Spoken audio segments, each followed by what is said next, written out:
Welcome. Thank you for joining the Enrolling as a Florida Medicaid Behavior Analysis Provider Enrollment webinar. This training is being presented by DXC and the Agency for Healthcare Administration. We will provide an overview of the enrollment process for behavior analysis providers, and we will also review upcoming changes affecting behavior analysis providers and provide helpful resources for this significant transition.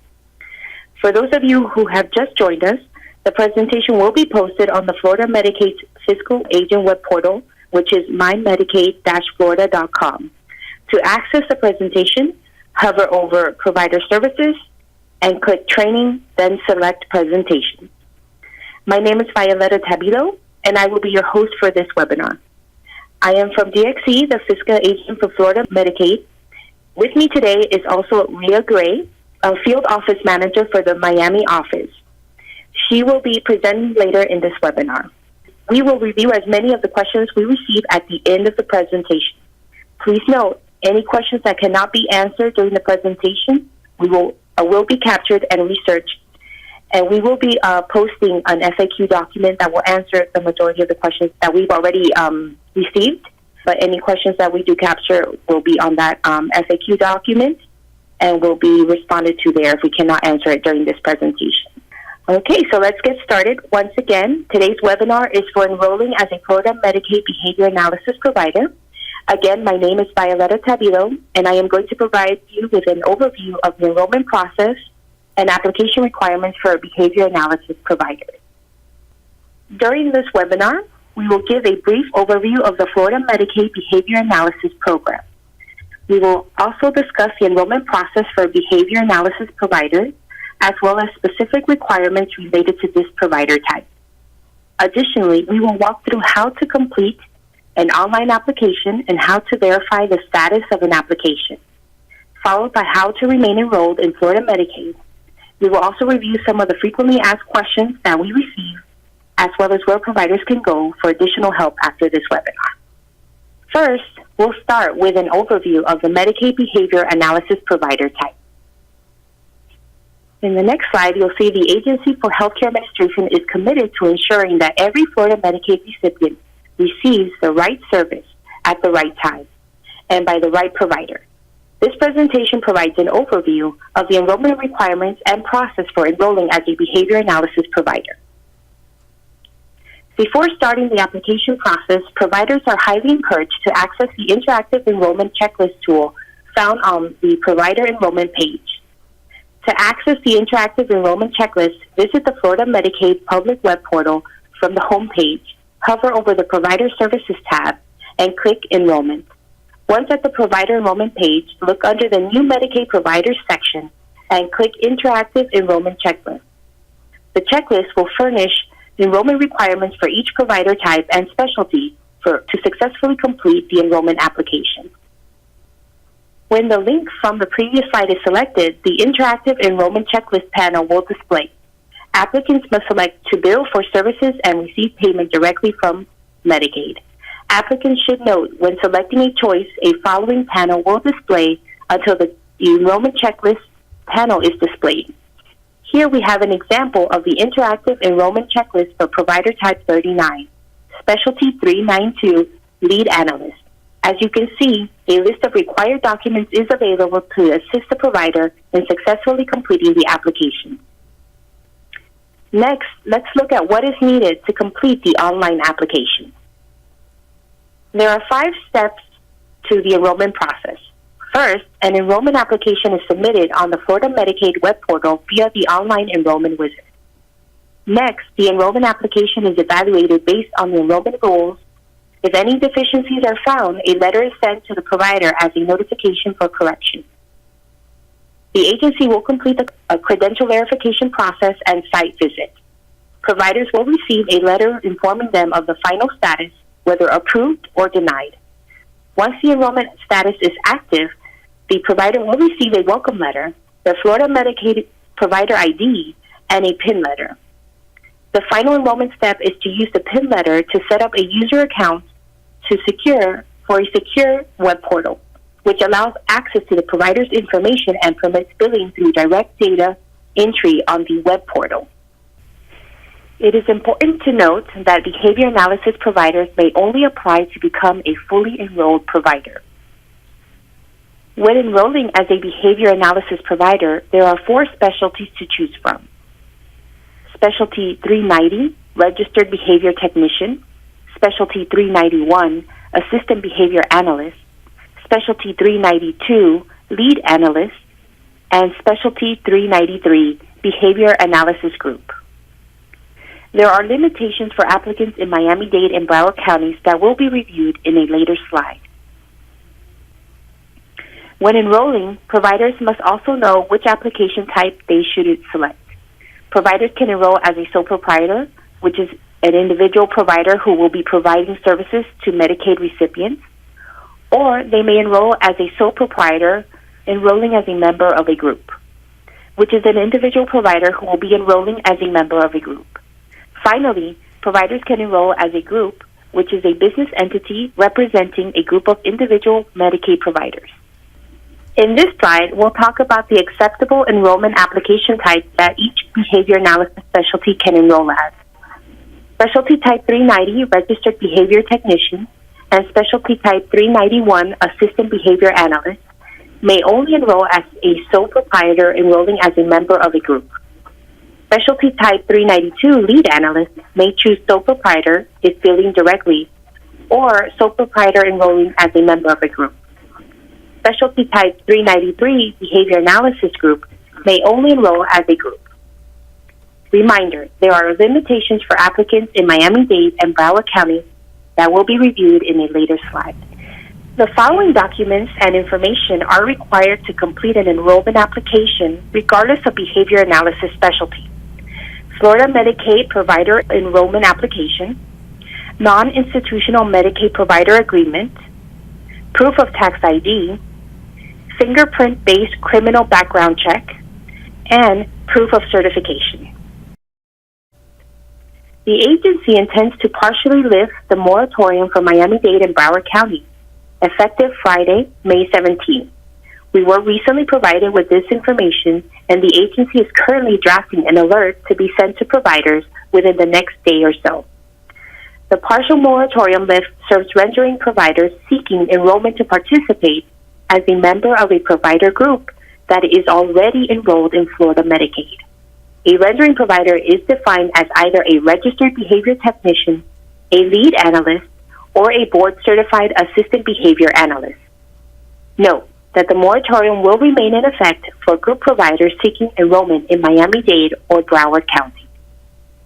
In the next slides, we will view examples of acceptable documentation for proof of certification. Providers must ensure the proof of certification meets the following criteria. The copy is in color. Black and white scans or copies will be rejected. The name of the applicant and the name of the BACB document must match. The expiration date of the registration is greater than the application date of submission. If the original certification date is earlier than the date of application, then the application effective date will be the date of receipt. If it is not, the application effective date will be the original certification date as shown on the BACB document. The status must be active, and it must show the supervision field. If the original certification date is earlier than the date of application, then the application effective date will be the date of receipt. If it is not, the application effective date will be the original certification date as shown on the BACB document.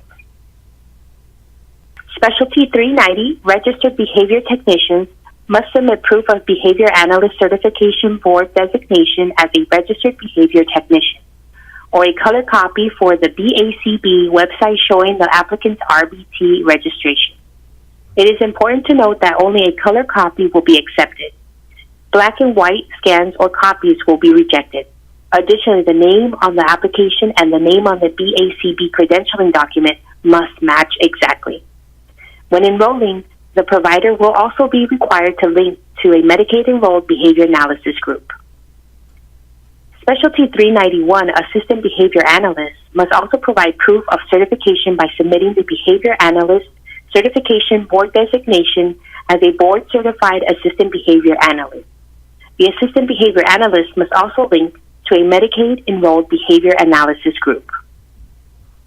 Specialty 392, lead analyst, is required to submit proof of certification, which includes one of the following: Behavior Analyst Certification Board designation as a board-certified behavior analyst, BCBA.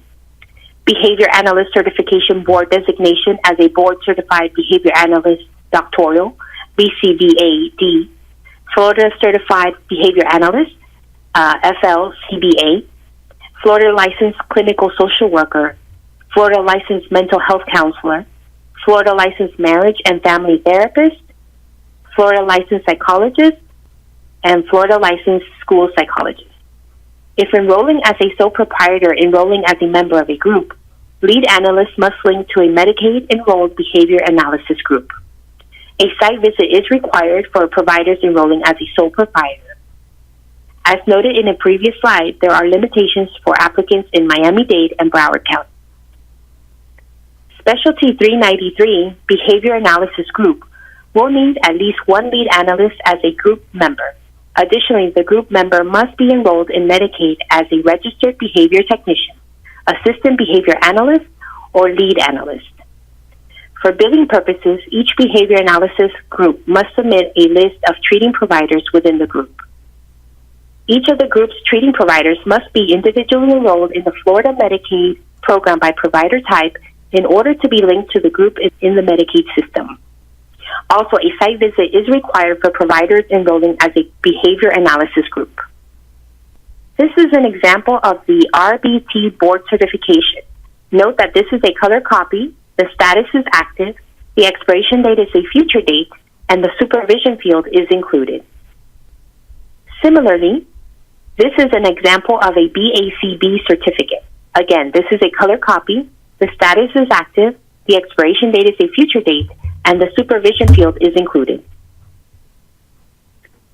This is an example of a BACB certification letter. Note that it is a color copy. Next, we are going to walk through submitting an enrollment application. This slide shows the available navigational options within the online enrollment wizard.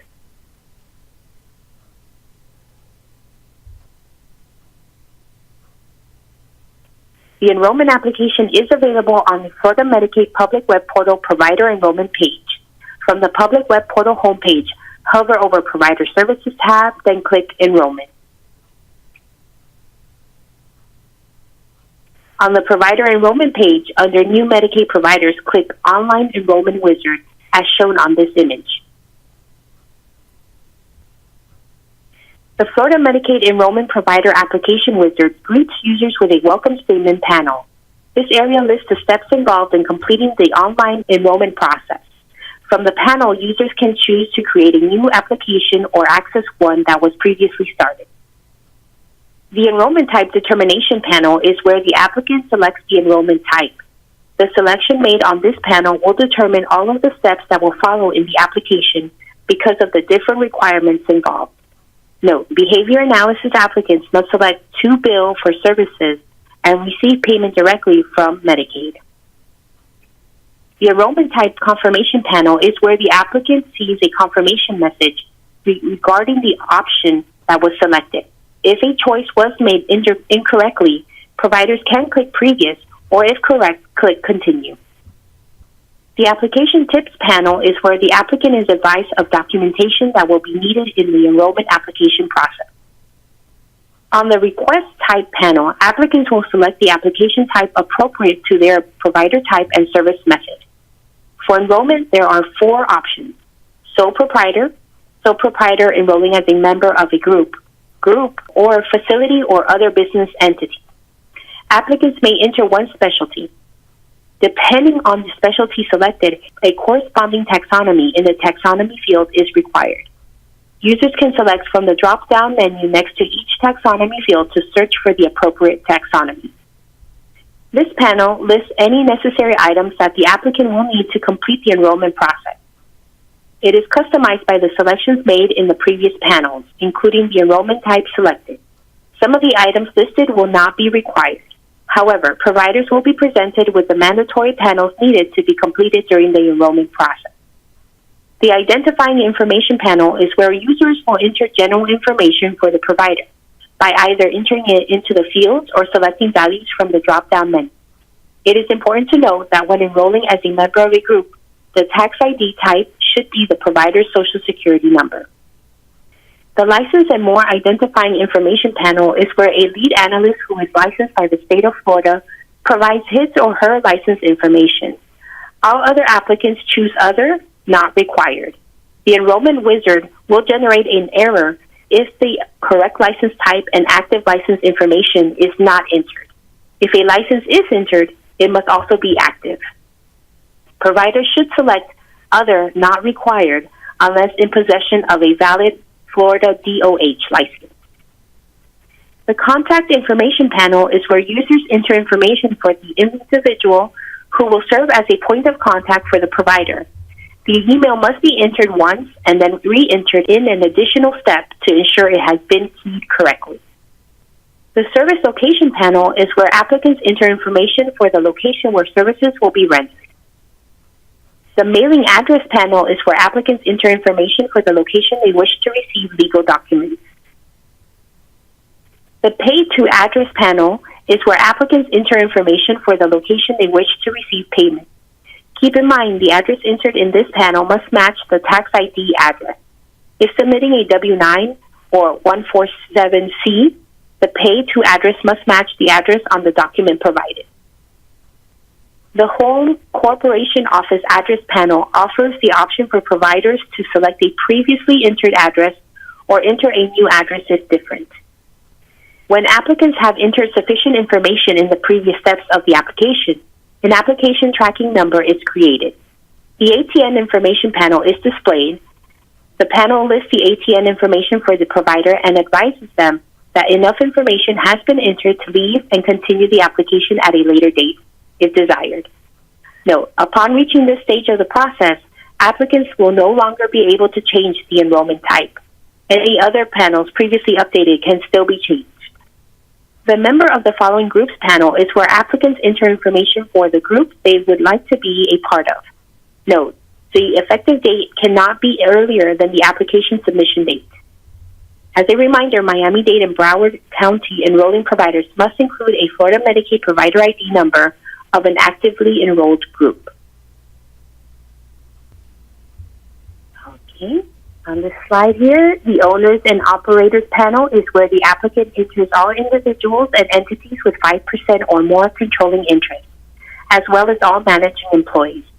Combined ownership cannot exceed 100% in the panel. Note, sole proprietors enrolling as a member of a group do not require medical and financial custodians. If an individual, providers must select a Social Security number and enter their Social Security number. Selecting FEIN or FEIN and entering a FEIN number for an individual provider will result in an error. The Applicant History panel is where applicants enter historical information regarding criminal history, disciplinary actions related to their professional license, and other Medicaid or Medicare enrollment. The Certification panel is the panel where the applicant agrees to terms and conditions for participation as an enrolled Florida Medicaid provider. This panel is also the end of the enrollment application process. The user will click Submit to have the remaining information updated in the system and initiate processing of their application. Once the application has been submitted, a confirmation message will be displayed along with the contact information for questions about the application process. A list of required documents is displayed as well. Providers must click Upload Required Documents to submit required documentation. Applications will not be processed until all required documentation is received. Note, do not close the browser while the page is submitting.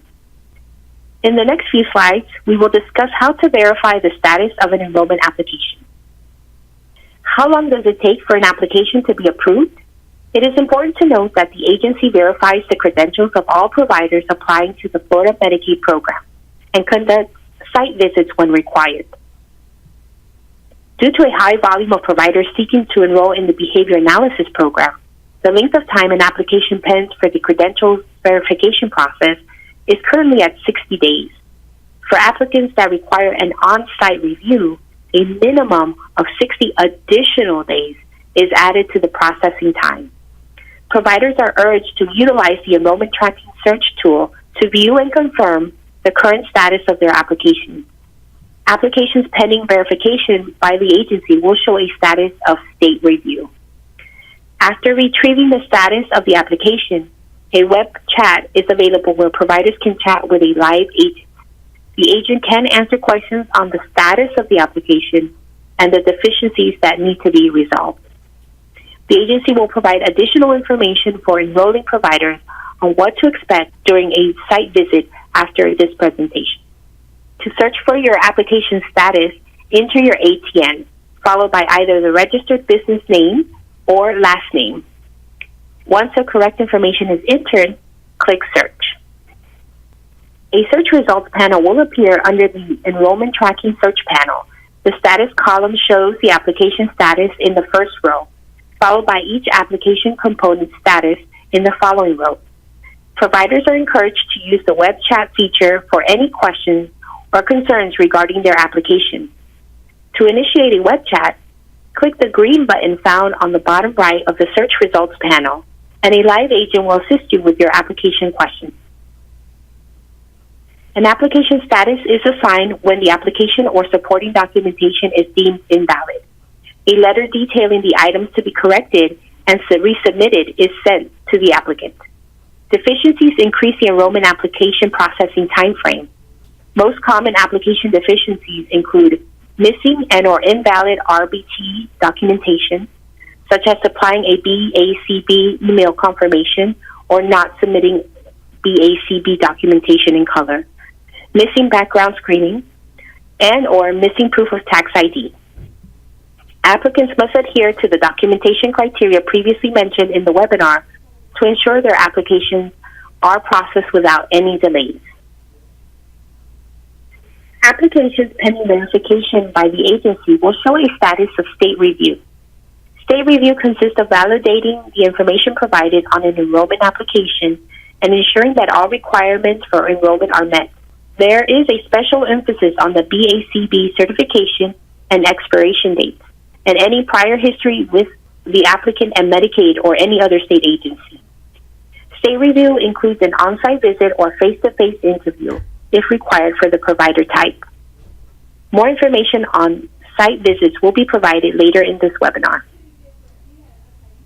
Applicants will receive a final enrollment status of either approved or denied. Applicants that receive an approved final enrollment status will receive a welcome letter and a Florida Medicaid Secure Web Portal PIN letter via mail. It is important for applicants to follow the PIN letter instructions exactly in order to gain access to the Secure Web Portal account. Receiving a denied final enrollment status means the application or supporting documentation was deemed deficient. Applicants receive a letter from the agency informing them their application was denied. Next, we will discuss how to remain enrolled in Florida Medicaid. Providers must continue to meet all the provider qualifications to remain enrolled in Florida Medicaid. Florida Medicaid will terminate any provider's enrollment who no longer meets a provider qualification. To meet all the provider qualifications, providers must ensure that information on their enrollment file is accurate and up to date, maintain their files and group linkage information via their Secure Web Portal account. Medicaid provider file change requests must be submitted via the Florida Medicaid Secure Web Portal. Providers can enter changes to their address, group membership, EFT account, and EDI agreement in their Secure Web Portal account.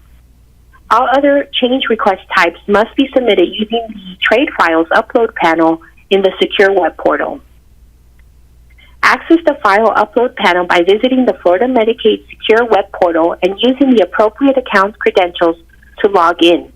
From the Secure Web Portal landing page, select Trade Files, then Upload. For detailed instructions on how to successfully upload documents via the File Upload panel, refer to the Provider File Maintenance Quick Reference Guide found on the public web portal. Individual providers can link their provider IDs to a group provider for billing purposes when the individual and group are eligible to perform the same services. Only individual providers can perform a linking action. Groups must request that their individual providers perform the linking action for themselves. When any group membership details have been changed, an email notification of the link or delink action will be sent to the primary user and targeted provider's Florida Medicaid Secure Web Portal account. To access the group membership or My Group panels by visiting the Florida Medicaid Secure Web Portal and using the appropriate account credentials to log in. From the Secure Web Portal landing page, select Providers. Group providers should select Members of My Group. Individual providers should select Group Membership. After making a selection, the group membership details will display. For detailed instructions on how to successfully link to a group, refer to the Group Linking and Delinking Quick Reference Guide found on the public web portal. Next, we will go over some frequently asked questions we receive. What level of background screening is needed, and how recent does it need to be for Florida Medicaid enrollment? A Medicaid provider enrollment Level 2 background screening is required, and it must be within the last 5 years. Additional information regarding the background requirements can be found on the background screening page of the agency's background screening website. Can sole proprietors be linked as a member of a group? Yes. A sole proprietor can be linked as a member of the behavior analysis group. During the initial enrollment process, this may be accomplished by entering the information directly into the member of the following groups panel of the enrollment application or by completing and submitting the Medicaid group membership authorization form. You may obtain a copy of the form from the enrollment forms section of the public web portal. Actively enrolled sole proprietors must complete group linkage using the self-service feature in the secure web portal.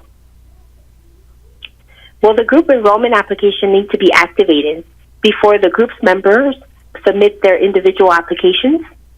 Providers can and are encouraged to submit their individual applications at any time.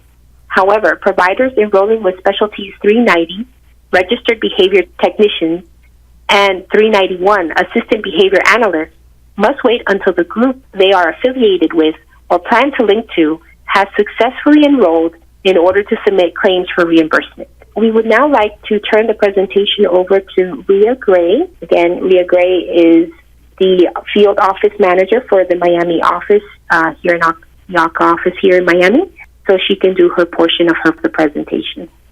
Good morning. I'm Rhea Gray, and I'll be presenting the Bureau of Recipient and Provider Assistance Application Review Process for Behavioral Analysis portion of the webinar this morning.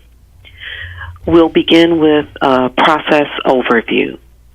Once initial state review is completed, an enrollment application interview, formerly known as a site visit, request is made.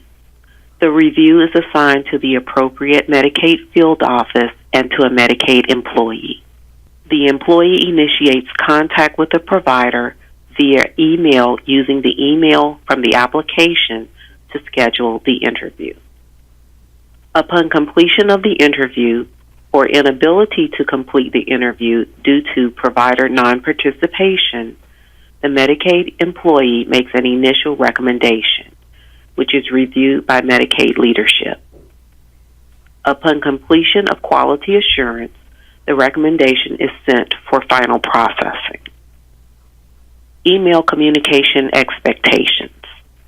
The initial email communication should contain, at a minimum, the following information: how to schedule your interview, including applicable location option for your provider specialty type, i.e. Skype, at the field office, or at the provider location. What documents or other materials to have available, and response deadlines. Who to contact if you have questions. Identification verification reviews. In instances where the review only requires identification verification, the following checks are made. Does the name on the application match the name on the applicant's identification? Does the name on the applicant's identification match the name in the background screening system, or BGS? Does the picture on the applicant's identification match the picture in BGS? Other important information. Agency review staff will not provide any indication of review outcome at the time of the review. If we are unable to schedule a review with the provider within 20 business days of our initial contact, the application will be automatically recommended for denial. Multiple reschedules will result in an automatic recommendation for denial. When we are interviewing an individual, no one else is allowed to participate in the interview in any capacity. Group provider on-site reviews will be conducted with the minimum number of provider staff necessary. That concludes my portion of the presentation. Violetta will resume with the DXE presentation. Thank you. Thank you, Ria. Thank you for that information. All right, so the following slides contain helpful resources specifically for behavior analysis providers. For application tracking status, visit the enrollment status page. There is also a web chat feature available to assist with resolving your enrollment application concern. Provider enrollment is available to assist with resolving your enrollment application concerns. Call 1-800-289-7799 and select option 4. Provider services field representatives are available for training needs. Contact 1-800-289-7799 and select option 7. If you have additional questions you would like a response to, please send us an email by completing the contact information form accessible from Florida Medicaid Public Web Portal at Contact Us page. Access the Quick Reference Guide page on the public web portal for detailed information on how to successfully upload documents or how to update group memberships via the secure web portal. The agency has established a web page for behavior analysis and behavioral health services. Note, providers should contact the agency with policy questions. To view additional information, such as public meeting dates for proposed behavior analysis changes, a comprehensive list of validated behavior analysis technicians, and other behavior analysis information, visit the agency's Behavior Analysis Services information page.